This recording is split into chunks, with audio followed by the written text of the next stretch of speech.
प्रेमी सज्जनों,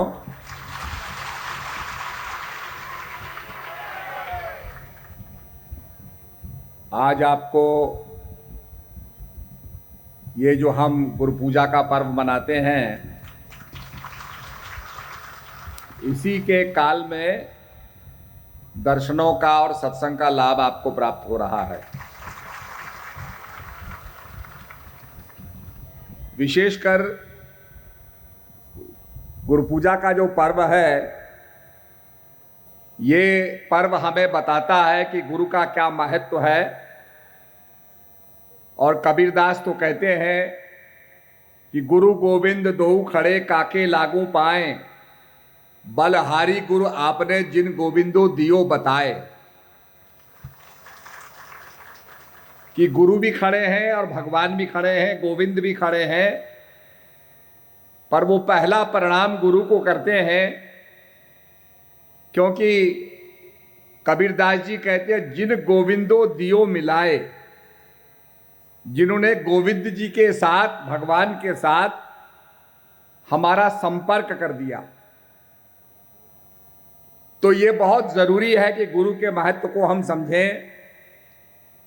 और हमारे शास्त्रों के अंदर प्रारंभ में ही गुरु की वंदना, गुरु की चर्चा की गई है और कहा गया है कि गुरु बिन भव निधि तरे न कोई, जो विरंच शंकर सम होई। कि गुरु के बिना इस भवसागर से कोई पार नहीं उतार सकता है, चाहे उसको ब्रह्मा का सामर्थ्य हो, विष्णु भगवान का सामर्थ्य हो और शंकर भगवान का सामर्थ्य हो। इसलिए जब आप जगत के अंदर आचार्य का, गुरु का महत्व हम देखते हैं, तो प्रेमी सज्जनों, जो गिनती हमने पढ़ी 1 2 3 4, या बच्चा अंग्रेजी में पढ़ता है ABCD, ये क्या बिना गुरु के पढ़ता है? आपने जो कुछ भी सीखा, साइकिल चलाना सीखा, कार की ड्राइविंग सीखी, आपके बगल में आपके सिखाने वाले ने आपको ये कौन सा क्लच का पैडल है, ये कौन सा एक्सेलरेटर है, ये कौन सा ब्रेक का पैडल है, ये सब सिखाया। गियर कैसे लगता है, कैसे बदला जाता है, ये सिखाया। और जब आध्यात्मिक विद्या की हम बात करें, तो जब भौतिक विद्या के लिए गुरु बनाना पड़ता है, तो जो पार उतरने वाली विद्या है, आध्यात्मिक विद्या है, उसके लिए गुरु की तो परम आवश्यकता है। इसीलिए गुरु पूजा के पर्व पर गुरु के महत्व को समझने के लिए हम लोग दर्शन और सत्संग को सुनते हैं, गुरु महाराज के महत्व को सुनते हैं। और ये व्यास पूजा का जो पर्व है, ये अनादिकाल से जो ज्ञान दाने वाले व्यास होते थे, ज्ञान देते थे, कथा के माध्यम से ज्ञान की भाषा को, ज्ञान की विवेचना को सरलतम तरीके से हमें बताते थे। आपने देखा होगा कि गीता को अगर हम संस्कृत में पढ़ें तो बड़ी क्लिष्ट है, और कहा भी है कि जो है गीता जो है ये एक कल्याण करने वाला ग्रंथ है। गीता सुगीता कर्तव्या किमयि शास्त्र विस्तरई, सारे शास्त्रों का सार है। It is the essence of all the scriptures. तो गीता का संस्कृत भाग हम पढ़ें, बड़ा क्लिष्ट है, तो उसको सरलतम कर दिया गया हिंदी में, गुजराती भाषा में, और सरलतम तरीके से जो हमारे महात्मा गण हैं, बाई गण हैं, सरलतम तरीके से उसको समझाते हैं, तब जाकर के हमारी समझ में आता है। इसीलिए सत्संग का बड़ा महत्व बताया गया। नारद जी भगवान विष्णु के पास जाते हैं और कहते हैं, प्रभु आप तो जगत का कल्याण करने वाले हैं, जगत का उद्धार करने वाले हैं, मुझको आप कृपा करके सत्संग की महिमा बताइए। What is the importance of सत्संग, क्या उसका महत्व है, क्या उसका प्रभाव है, ये मुझे कृपा करके आप बताएंगे तो मेरा जीवन कृतार्थ हो जाएगा, मेरा जीवन धन्य हो जाएगा।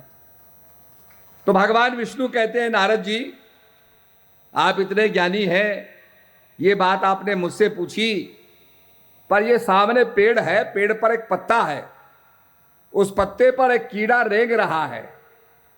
One insect is actually moving, वो कीड़ा उस पत्ते पर चल रहा है। ये बात आप उस कीड़े से कहेंगे तो आपको पता चल जाएगा कि सत्संग का क्या महत्व है। नारद जी वीणा को रख करके भगवान को प्रणाम करके वो पेड़ के पास गए, पत्ते के पास गए, पत्ते को देखा उन्होंने, उस पर एक कीड़ा चल रहा था, रेंग रहा था। नारद जी ने उसके करीब जाके कहा कि भाई मुझे ये बताओ सत्संग का क्या महत्व है। इतना कहना था, वो कीड़ा जो था वो लुढ़क गया और नीचे क्या देखते हैं नारद जी, वो मर गया बेचारा। नारद जी को बात का जवाब नहीं मिला। वो वापस आते हैं प्रभु के पास कि प्रभु वो कीड़ा तो मर गया, उसका प्राणांत तो हो गया, ही इज डेड। तो भगवान कहते हैं अच्छा ऐसा करो, आप आगे जंगल में जाओ तो वहां आपको एक तोता मिलेगा, तोते का बच्चा मिलेगा, उससे पूछना, वो आपको बताएगा। नारद जी भगवान के प्रति अगाध श्रद्धा रखते थे। गए जंगल के अंदर, प्रभु ने कहा है भाई चलना है। जंगल के अंदर गए, देखा एक जो है घोंसले में एक तोते का बच्चा था। उसके करीब जाके उससे पूछते हैं कि भाई ये बताओ कि सत्संग का क्या महत्व है। और जैसे ही नारद जी ने अपने वाक्य को दोहराया, अपने प्रश्न को दोहराया, वो क्या देखते हैं कि वो बच्चा भी लुढ़क करके मर गया और नीचे गिर गया। फिर नारद जी आए, भगवान से कहा प्रभु वो तो मर गया। मैंने जैसे ही उससे पूछा, उसके बाद उसके प्राण पखेरु हो गए और वो लुढ़क करके अपने घोंसले से नीचे गिर के मर गया। भगवान कहते हैं कोई बात नहीं, आपकी बात का जवाब मिलेगा। अब ऐसा है, आप एक गांव में जाओ, वहां गाय के बछड़ा हुआ है, बछड़े से पूछना। अब नारद जी गए, प्रभु ने कहा था, प्रभु के वचनों पर विश्वास था, तो गांव में जाकर के और वहां उस घर में जाते हैं जहां बछड़ा पैदा हुआ था। तो बछड़े के कान में जाकर के नारद जी कहते हैं कि भाई ये बताओ कि सत्संग का क्या महत्व है। तो बछड़े ने नारद जी की तरफ देखा और देखने के बाद वो भी वहां लुढ़क गया, वो भी मर गया, प्राणांत हो गए, उसके भी प्राण पखेरु हो गए उसके। नारद जी फिर लौटे तो भगवान कहने लगे भाई ऐसा है कि अब आप निराश नहीं होंगे नारद जी। राजा के पुत्र हुआ है, राजकुमार हुआ, राजा बड़ा प्रसन्न है। तो वो राजकुमार जो पैदा हुआ है वो आपको आपकी बात का जवाब देगा। अब नारद जी भगवान की बात सुन करके राजमहल की तरफ बढ़े। देखते हैं चारों तरफ नृत्य हो रहा है, गान हो रहा है, मिठाइयाँ बांटी जा रही हैं, लोग बड़ा हर्षोल्लास मना रहे हैं कि हमारे राजा साहब के पुत्र रतन हुआ है, अब इनका वंश आगे उसकी वृद्धि होगी। तो सब जाकर के लड़के को देख रहे हैं, आशीर्वाद दे रहे हैं, उपहार दे रहे हैं, भेंटें दे रहे हैं, गिफ्ट्स दे रहे हैं। तो नारद जी भी गए। अब वो थोड़ा डरने लगे, उनको भय व्यापने लगा कि मैंने पूछा और ये मर गया तो राजा मुझे छोड़ेगा नहीं, कहीं ना कहीं से मैं इस लपेटे में आ जाऊंगा। पर प्रभु ने कहा है कि आप निराश नहीं होंगे, तो चलो भाई ये अपना प्रश्न रख देते हैं। राजकुमार के करीब गए, उसके कान के नजदीक गए और चुपके से कहा कि भाई महाराज ये बताओ सत्संग का क्या महत्व है। तो राजकुमार जो था खिलखिला के हंसा, कहता नारद जी आपको पता नहीं है सत्संग का क्या महत्व है। मैं जब कीड़ा था तब आप मेरे पास आए, आप भगवान के पार्षद हैं, भगवान के सेवक हैं, भगवान के महात्मा हैं। आपका जो सत्संग मुझे प्राप्त हुआ तो मुझे उस कीड़े के योनि से मुक्ति प्राप्त हो गई, नहीं तो मैं रेंगता रहता। और आपको पता है कोई कीड़ा होता है, कितना लंबा समय लगता है, रेंगते रेंगते थोड़ा सा चलेगा पर उसको पूरा दिन लग जाता है। तो मैं रेंगते रेंगते अपना जीवन व्यतीत करता, आपके सानिध्य से मुझे उस योनि से मुक्ति मिल गई। फिर मैं तोता बना, आपका फिर सानिध्य मिला तो मुझे उससे भी शॉर्टकट हो गया, मुझे उससे भी निवृत्ति प्राप्त हो गई। फिर मैं बछड़ा बना, आपने यही प्रश्न मुझसे किया और मुझे उस बछड़े की योनि से भी जानवर बन के दौड़ता रहता, घूमता रहता, आपने मुझे उससे भी मुक्ति दिला दी। और अब मुझे ये मानुष तन प्राप्त हुआ है, ये आप ही के सत्संग का प्रभाव है। नारद जी, आप अपनी शक्ति को नहीं समझते हैं, आप अपने प्रभाव को नहीं समझते हैं, आप अपनी दिव्यता को नहीं समझते हैं, आप अपनी डिविनिटी को नहीं समझते हैं। इसी प्रकार से हम भी अपने आप को नहीं जानते। हनुमान जी को ऋषि ने श्राप दिया, हनुमान जी बड़ी छेड़छाड़ करते थे, तो ऋषि ने श्राप दिया कि तुम्हारा जो प्रभाव है तुम उसको भूल जाओगे, जब तुम्हें कोई याद दिलाएगा तब तुम्हें पता चलेगा कि तुम क्या हो और क्या कर सकते हो। तो हमारी भी स्थिति हनुमान की तरह है। संसार के अंदर 84 लाख योनि के अंदर भटकते भटकते हम भी भूल गए अपने प्रभाव को, अपने वैभव को, अपनी शक्ति को, अपनी दिव्यता को हम भी भूल गए। तब जामावंत जो है हनुमान जी को बताते हैं कि हनुमान जी, आप में तो बड़ी अगाध शक्ति है, आप साधारण वानर नहीं है, आप तो सुपरमैन हैं, दिव्य पुरुष हैं। आप चाहेंगे तो एक ही छलांग में लंका पहुंच जाएंगे और सीता की सूचना लेकर के आएंगे। आप अपनी दिव्यता को पहचानो। जब हनुमान जी ने अपनी आंखें बंद की और देखा, तब उन्हें पता लगा कि मेरे में कितनी बड़ी संभावना है। जैसे बीज नहीं जानता कि उसके अंदर कितना बड़ा पोटेंशियल है, वो बीज को बो तो वृक्ष बन जाता है, विशाल वृक्ष बन जाता है। इसी प्रकार से मानव से महा बनने की संभावना, महामानव बनने की संभावना प्रत्येक व्यक्ति के अंदर है। पर उसको कौन लखाते हैं, कौन उसको बोते हैं, कौन उसको उगाते हैं, कौन उसको शरण देते हैं, वो होते हैं सद्गुरु महाराज, जो व्यक्ति की दिव्यता को प्रकट करते हैं। पुराने जमाने में एक लोहा होता था और एक मकनातीस होता था, उसके अंदर आग होती थी, तो लोग रगड़ते थे, छीलते रहते थे, रगड़ते रहते थे, तो अग्नि प्रकट होती थी।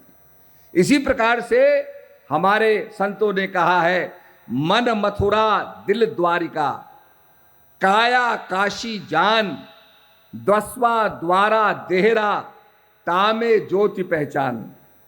मन क्या है? मथुरा है, दिल द्वारिका है, काया काशी है, और इसके अंदर जो दिव्य ज्योति है उसको पहचानो। मन मंदर तन भेष कलंदर, घट ही तीरथ नावा, एक शब्द मेरे प्राण बसत हैं, बहुर जन्म नहीं आवा।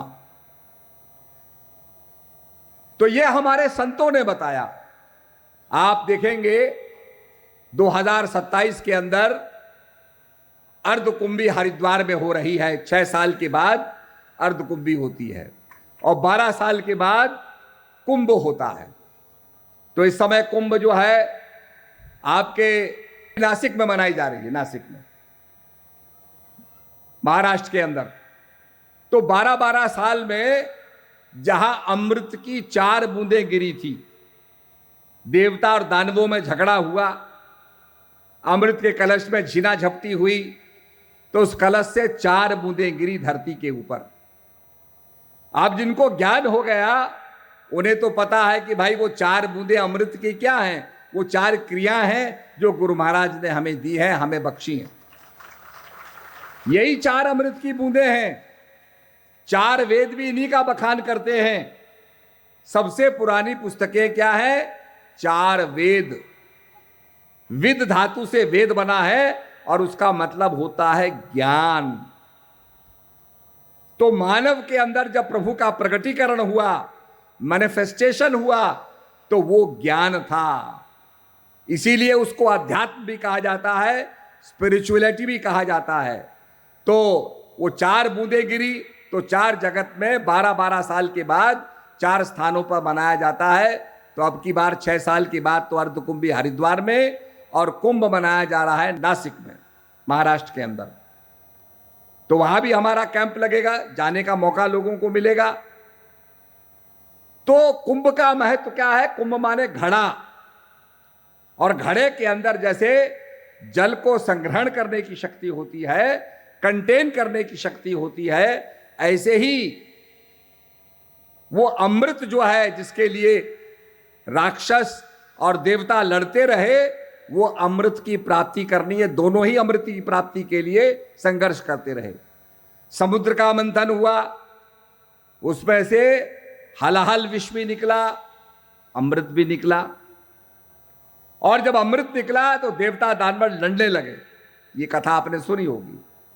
तो इसी प्रकार से कहने का अभिप्राय यह है कि वो अमृत की प्राप्ति करनी है। तभी हमारे शास्त्रों में कहा गया है, तमसो मा ज्योतिर्गमय मृत्योर्मा अमृतगमय।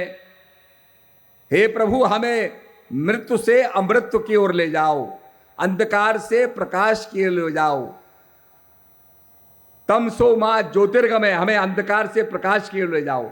अस्तो मा सदगमय, असत्य से सत्य की ओर ले जाओ। तो इसी के लिए हमारा प्रयास है, और गुरु महाराज इसी रास्ते को बताते हैं। अब इस रास्ते पर चलने के लिए कैसे इसकी प्राप्ति होगी? तो आपने देखा होगा बड़े देवता हैं, बहुत से देवता हैं, और देवताओं के बारे में अनेक कहानियां हैं। इंद्र के बारे में आपने कहानी सुनी होगी कि इंद्र को बड़ा अभिमान हो गया, दुर्वासा ने श्राप दिया तो उसको जो है आपके स्वर्ग से भी हाथ धोना पड़ा, नीचे निकला। इस प्रकार से अनेक देवताओं को हम देखें तो उनके बारे में कुछ ना कुछ कहा जा सकता है। स्वयं प्रभु राम के बारे में लोग कहते हैं कि अपनी सीता का अग्नि परीक्षा कराई। कृष्ण के बारे में बहुत सी बातें कही जाती हैं। किसी के बारे में भी आप देखोगे तो कुछ ना कुछ कहा ही जाता है। अर्जुन को भी अभिमान हो गया। पर एक ऐसा पात्र है जिसके बारे में कोई नेगेटिविटी नहीं है। देवताओं के बारे में अच्छा भी कहा जाएगा, बुरा भी कहा जाएगा, पॉजिटिव भी कहा जाएगा, नेगेटिव भी कहा जाएगा। पर हमारे हनुमान जी ऐसे हैं जिन्होंने मान का हनन कर लिया और भगवान के क्या बन गए? भगवान के सेवक बन गए। उनके बारे में कोई नेगेटिव कमेंट नहीं कर सकता, उनके बारे में कोई भी छोटी बात नहीं कह सकता, क्योंकि उनका हमेशा प्रभु के प्रति समर्पण रहा है और भक्ति के अंदर उनका योगदान रहा। अब उनकी क्या महानता थी? सबसे पहले महानता यह थी कि हनुमान जी सेवा के लिए हमेशा तत्पर रहते थे।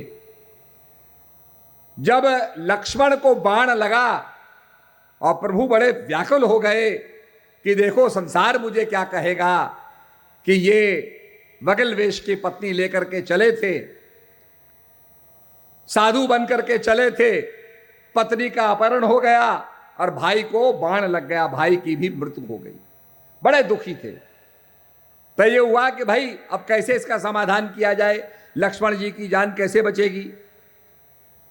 तो विभीषण कहता है, महाराज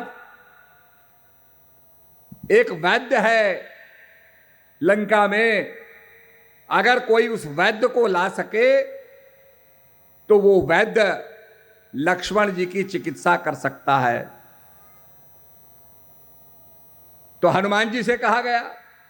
हनुमान जी ने कहा प्रभु आप आज्ञा दीजिए। हनुमान जी कभी पीछे नहीं हटे, प्रभु की सेवा करने के लिए हमेशा तत्पर रहते थे, सेवा लेने के लिए तत्पर रहते थे। तो हनुमान जी कभी पीछे नहीं हटे और हनुमान जी ने कहा प्रभु आज्ञा कीजिए। भगवान ने आज्ञा की। जब गए लंका में तो देखा तो वहां तो बहुत से घर हैं। तो सुषेण का घर देखा, वैद्य का घर देखा, अब इसको कैसे उठाएं, ये ना कर देगा। तो हनुमान जी ने क्या किया, उसका पूरा घर ही उठा के ले गए और भगवान के आगे रख दिया कि प्रभु यह है, ये वैद्य ये इसमें बैठा है। वैद्य निकले। अब उस जमाने के वैद्य क्या थे? आज जैसे हिपोक्रेटिस की ओथ होती है कि डॉक्टर कहता भाई मैं मरीज की चिकित्सा करूंगा, भेदभाव नहीं देखूंगा, ये कौन सी कास्ट का है, कौन सी जात का है, कौन से धर्म का है, ये नहीं देखता, भेदभाव नहीं करता। जैसे कहा गया, जात ना पूछिए साधु की, पूछ लीजिए ज्ञान, मोल करो तलवार का, पड़ी रहन दो म्यान। तो सुषेण जो था वो आया, उसने देखा प्रभु राम है, लक्ष्मण को मूर्छा हो रखी है। उसने ये नहीं कहा तुम तो हमारे दुश्मन हो, उसने सीधे जाकर के उनकी नब्ज पकड़ी और कहा कि प्रभु उत्तर दिशा में नॉर्थ के अंदर द्रोणागिरी पर्वत है और उस द्रोणागिरी पर्वत पर संजीवनी बूटी है। अगर ये रातों रात यहां आ जाए, सूर्य उदय से पहले पहले आ जाए और इसकी 2 बूंदें अगर लक्ष्मण जी के मुंह में चली जाएंगी तो लक्ष्मण जी जीवित हो जाएंगे। तो हनुमान जी ने कहा प्रभु आज्ञा दीजिए, आज्ञा दीजिए, मैं जाकर के लाता हूं, और अगर आने में विलंब हो गया तो आप चिंता मत करना, ये सूर्य उदय ही नहीं होगा, इसको मैं मुंह में रख करके खा लूंगा। कितना कॉन्फिडेंस था उस भक्त के अंदर, कितना आत्मविश्वास था कि प्रभु के लिए मेरा बलिदान है, प्रभु की सेवा करने में वो पीछे नहीं रहा। तो भगवान ने कहा जाओ भाई लाओ। अब हनुमान जी चले, द्रोणागिरी पहुंचे। तो द्रोणागिरी जो है यह हमारे उत्तराखंड में पड़ता है। तो उत्तराखंड में जब गए तो इनको मिला ही नहीं। बड़ी मुश्किल से एक महिला को उन्होंने पूछा, उस महिला ने बताया, जब हनुमान जी ने अपनी व्यथा बताई तो उसने बताया कि देखो वो द्रोणागिरी है। अब द्रोणागिरी जो है वो चमकने लगा, संजीवनी चमकने लगी। पहाड़ों में जो फास्फोरस होता है, हड्डियां जो होती हैं वो रात को चमकती हैं। तो हनुमान जी बड़े विस्मय में पड़ गए, भाई क्या करें। तो पूरा पर्वत ही उठा लिया। तो वहां से वो लाए, हनुमान जी लाए और लाके प्रभु के सामने रखा और उस जड़ी बूटी से निकाला गया, अर्क निकाला गया और हनुमान जी के माध्यम से जब दिया गया तो लक्ष्मण जो है वो फिर से पुनः जागृत हो जाते हैं। तो ये सेवा का भाव है। सेवक तो रावण भी था, रावण शंकर भगवान का सेवक था, हनुमान जी राम के सेवक थे। तो रावण के अंदर अभिमान था कि मैं कैलाश को उठाने वाला हूं, जिस पर भगवान बैठ के ध्यान लगाते हैं, उस कैलाश को उठाने वाला हूं मैं। मेरे कारण, मेरे प्रभाव से शंकर भगवान का भी नाम है। पर हनुमान जी के अंदर भाव क्या था? हनुमान जी के अंदर भाव यह था कि भाई हनुमान कुछ नहीं है, जो कुछ है राम है, राम की कृपा से ही हनुमान है। ये फर्क था। भक्त तो दोनों थे, एक अपने मन पर कंट्रोल नहीं रख सका और एक ने मन पर कंट्रोल किया। जिसने मन पर कंट्रोल किया, आज उसके हनुमान जी के जितने ज्यादा मंदिर हैं उतने प्रभु राम के भी मंदिर नहीं है।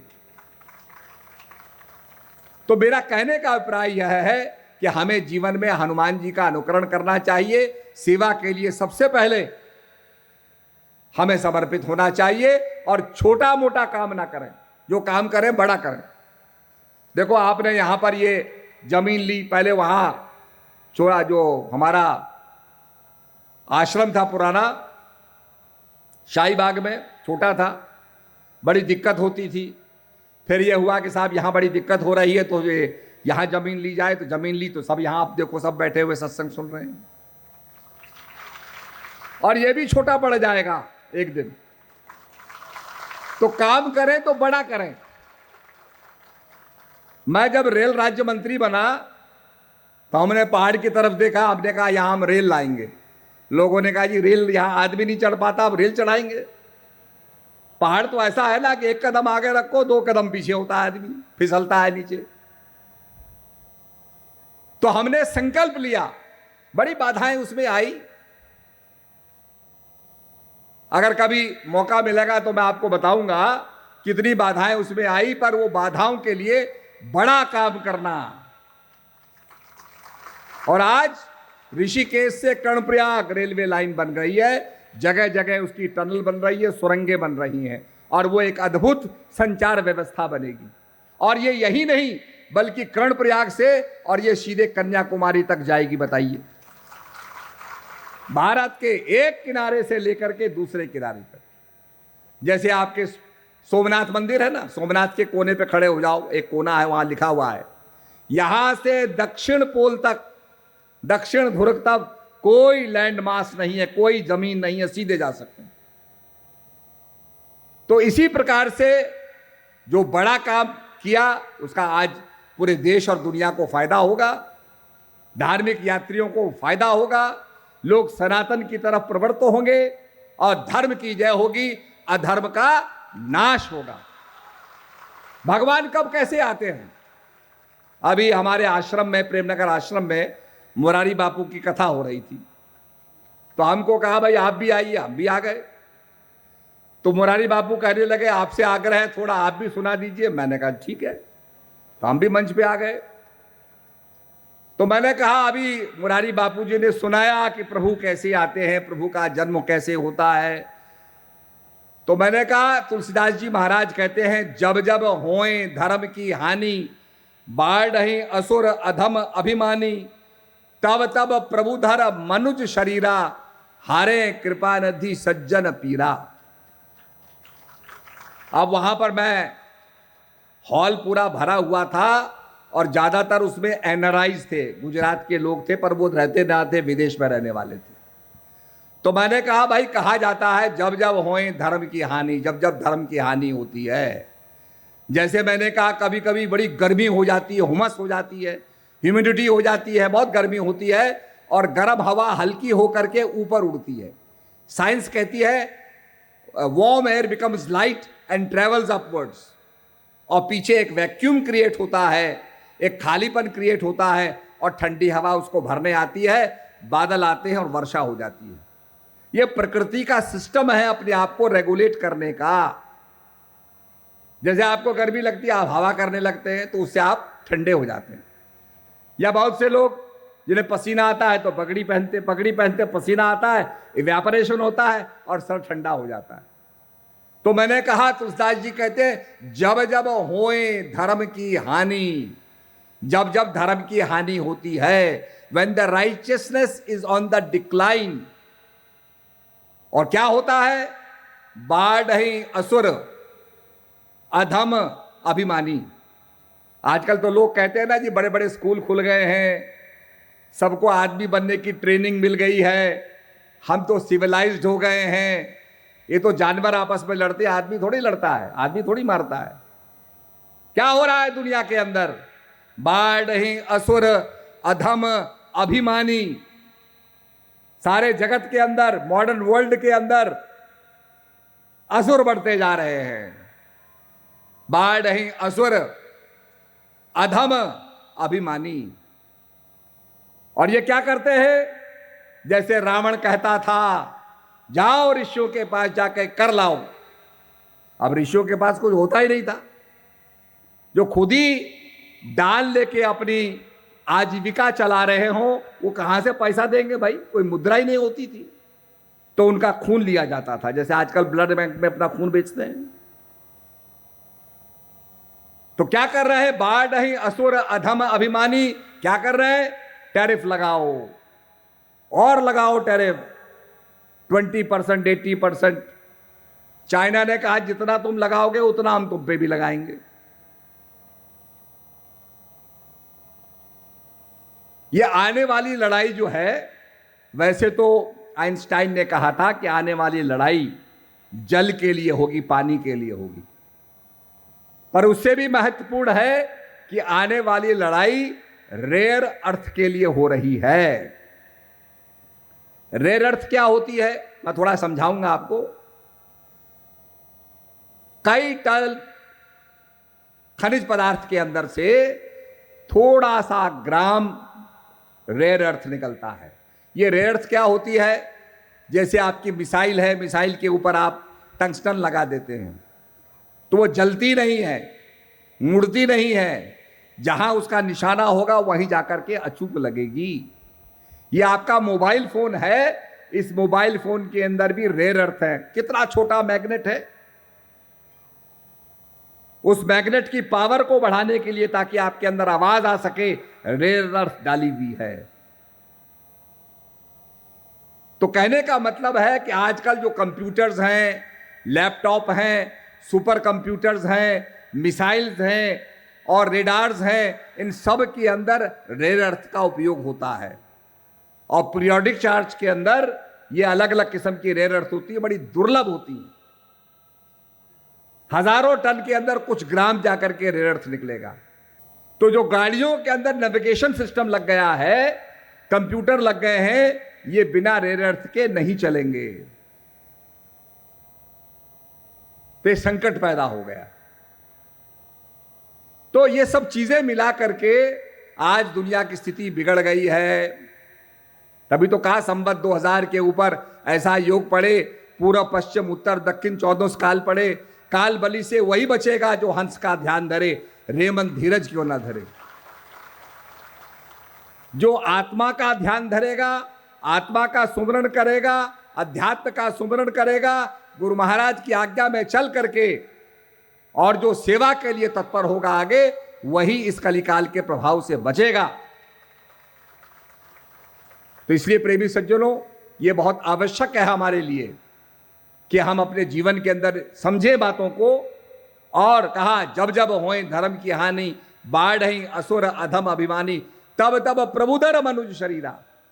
तब भगवान मनुष्य का रूप लेकर के, धर करके, और पवित्राय च साधु नाम, विनाशाय च दुष्कृताम, धर्म संस्थापनार्थाय संभवामि युगे युगे, युग युग में उनका प्रादुर्भाव होता है। तो कहने का मकसद, मतलब मेरा है, उसको हम समझें और सेवा के अवसर को ना चूकें। जो सेवा प्राप्त होती है उसको, सेवा को करें। और आत्मविश्वास हमारे अंदर होना चाहिए, तन्मयता के साथ, पूरे योगदान के साथ, हाफ हार्टेडली नहीं। अगर आप दौड़ रहे हैं तो प्रथम जो दौड़ता है वो तो सब कुछ लगा देता है, वो सब कुछ लगा देता है दांव पर, और तब जाकर के प्रथम आता है। तो जब समर्पित होकर के जबरदस्त हमारी परफॉर्मेंस, जबरदस्ती नहीं, जबरदस्त हमारी परफॉर्मेंस होगी, काबिले तारीफ हमारी परफॉर्मेंस होगी, तो निश्चित रूप में हम उस उपलब्धि को प्राप्त करेंगे जो हमें प्राप्त करनी है। और दूसरा है प्रसन्न चित्त, दुखी मन से नहीं, प्रसन्न चित्त। सुन समझहि जन मुदित जन, सुनना समझना जन मुदित मन, सुन समझहि जन मुदित जन। मुदित माने प्रसन्नता पूर्वक उसे स्वीकार करें, किसी भय से नहीं, किसी बोझे से नहीं, किसी दबाव में नहीं, स्वेच्छा से प्रसन्नता पूर्वक। मज्जहि अति अनुराग, लहे चार फल अछत तनु, साधु समाज प्रयाग। तो साधु संतों का जो प्रयाग है उसमें 4 फल की प्राप्ति होती है, और ये 4 फल 4 अमृत की बूंदे हैं। यही वो 4 क्रियाएं हैं जो गुरु महाराज ने आपको अमर बनाने के लिए दी हुई है। तो प्रेमी सज्जनों, हम तो यहां पर, हमारा 6 तारीख को ट्रैवल एंड टूरिज्म का बहुत बड़ा मेला लगा हुआ था, तो हमको बुलाया गया कि आप भी आइए। हमारे उत्तराखंड का भी स्टॉल लगा है, क्योंकि हमारे उत्तराखंड में सबसे ज्यादा गुजरात के लोग आते हैं। तो हमने कहा, भाई गुजराती मीठी दाल खाते हैं और मीठे लोग होते हैं, मीठा बोलते हैं तो बड़ी अच्छी बात है, उनको हम धन्यवाद देने आए हैं ताकि हमारे उत्तराखंड में आए, 4 धाम यात्रा करने आए। 4 धाम तो हमारे उत्तराखंड में ही हैं और 4 धाम जो 4 क्रियाएं उनका ज्ञान भी आपको प्रेमनगर में मिलता है। तो मैंने बताया लोगों को, पत्रकार कुछ पूछ रहे थे, मैंने कहा भाई उत्तराखंड का और गुजरात का तो बहुत पुराना संबंध है। बाणासुर की पुत्री उषा जो थी, उसने पता लगाया कि संसार में सबसे सुंदर व्यक्ति कौन है, तो उसको पता लगा भगवान कृष्ण का पोता अनिरुद्ध है, वो सबसे सुंदर व्यक्ति है। तो उसने क्या किया कि पलंग समेत अनिरुद्ध को द्वारिका से उड़ा करके और वहां हिमालय उत्तराखंड पहुंचा दिया। अब भगवान कृष्ण को पता चला, उन्होंने भी कुछ सोचा होगा, जाना होगा, देखा होगा, कहा भाई मेरा पोता तो वहां चले गया है, ये हिमालय में चले गया है। तो वो भी फौज वौज इकट्ठा करके पहुंचे। उधर बाणासुर भी अपनी फौज लेके आ गया। बाणासुर भगवान शंकर का भक्त था। शंकर भगवान ने कहा भाई अपने भक्त के लिए मैं भी लड़ाई लड़ूंगा, तो शंकर भगवान भी आ गए। इधर से भगवान कृष्ण आ गए अपने पोते के लड़ने के लिए। तो सारे संतों ने कहा कि भाई लड़ते क्यों हैं, दोनों का विवाह कर दो। तो आप ऊखीमठ में जाओगे तो उषा का और अनिरुद्ध का विवाह हो गया। आज भी वहां बेदी बनी हुई है जिसकी उन्होंने फेरे लगा करके विवाह कर दिया। विवाह करने के बाद जब उषा आई द्वारिका में तो बड़ा सुंदर नृत्य करने लगी। जो आप गुजरात में गरबा खेलते हो, ये हमारे देवताओं का नृत्य है जो उत्तराखंड में खेला जाता है, इसलिए इसको गरबा बोलते हैं, माँ के गर्भ से। तो मैंने कहा भाई गुजरात में तो बड़ा पुराना संबंध है गुजरात का। और तो मेरा कहने का मतलब है कि यहाँ से बहुत से लोग हिमालय जाते हैं, उत्तराखंड में जाते हैं। अनेक स्थान हमने डेवलप किए हैं, बहुत सा वहाँ काम किया है। रेल भी अब जाने वाली है, थोड़े कुछ 2-4 साल के अंदर रेल भी चली जाएगी। तो जो ट्रैवल नहीं कर सकते हैं बस से, वो रेल से जा सकते हैं। 13 सुरंगें बनी हैं, 13 सुरंगों को पार करते हुए जाएगी। तो ये एक बहुत मैं समझता हूँ कामयाब टूरिज्म का एक आपको नमूना मिलेगा। तो मेरा यही कहना है कि भजन अभ्यास करें। ये जीवन का पता नहीं है, क्षणभंगुर है ये। तो जो कमाई हो जाए वो कमाई, नाम की कमाई आपके साथ जाने वाली है। तो इसलिए गुरु महाराज की आज्ञा मानते हुए आगे हमने प्रचार करना है, सेवा करनी है। और गुजरात के लोगों को मेरा बहुत बहुत दुआ आशीर्वाद कि आप सचमुच में देखा जाए तो ये भावना के साथ हम लोग काम करेंगे तो भक्ति की सेवा का भाव जो है वो सबसे बड़ा भाव है। जिस समय प्रभु राम जंगल को जाने लगे और प्रभु ने कहा भरत तुम राज्य करो, तो भरत प्रभु के खड़ाऊ लेकर के आए। उन्होंने खड़ाऊ रख दिए। तो कुछ राज्य के परामर्श देने वाले लोग थे जिन्होंने परामर्श दिया। उन्होंने कहा भरत जी ये तो आपको राज्य करना ही होगा, आप खड़ाऊ रख करके राज्य कैसे करेंगे, राजा को तो बैठना होगा। देखो रावण ने कैसे राज्य किया, हिरण्याकश्यप ने कैसे राज्य किया, सबने राज्य किया, तो आप भी राज्य करिए। तो महाराज जी कहने लगे कि रावण और हिरण्याकश्यप जो थे वो तो राक्षस थे, मैं तो महात्मा हूं। अगर लोग सोचेंगे कि ये महात्मा बन करके और ये राक्षसों जैसा राज्य कर रहे हैं तो पृथ्वी तो रसातल को चली जाएगी। तो वो खड़ाऊ रख करके राज्य करते हैं। और वास्तव में भरत का जो राज्य रहा वही राम राज्य रहा। दैहिक दैविक भौतिक तापा, राम राज्य सपनहु नहीं व्यापा। आज जब पुष्प विमान की बात की जाती है तो बताया जाता था पुष्प विमान में हजारों आदमी बैठ जाते हैं। जो स्वामी होता है उसकी इच्छा से चलता है पुष्पक विमान। तो लोगों को विश्वास नहीं होता था कि भाई ये लिखा तो है पर ऐसा कैसे हो सकता है। आज एयरबस 380 बन गया है, 2000 पैसेंजर ले जाता है। आज ऑटो पायलट बन गया है, जो उसका पायलट फीड कर देगा उसी के इशारे पर चलेगा। अर्थात पायलट की इच्छा से चलता है, पायलट कुछ भी ना करे तो भी जहाज उड़ता चले जाएगा। तो ये ऑटोमेशन की जो बातें रामायण में लिखी गई हैं, और प्रभु राम क्या कहते हैं, एक दिन बचा है, हमें लौटना है। कैसे जाएंगे हम? अगर एक दिन का भी विलंब हो जाएगा तो भरत जो है वो आत्मदाह कर लेंगे, भरत नहीं रहेंगे। तो फिर लोग कहते हैं प्रभु ये पुष्पक विमान का सहारा लो। तो भगवान लंका से चलते हैं, पुष्पक विमान में चलते हैं, तो सब बानरों को लेकर चलते हैं। तो ये सब बातें जो कही गई हैं इसका कुछ ना कुछ आधार है। तो ये मैं समझता हूं कि बहुत अच्छी बात है, और गुजरात के लोगों को मैं बहुत बहुत बधाई भी देना चाहता हूं। सभी को मेरा दुआ आशीर्वाद। हरिओम तत्सत।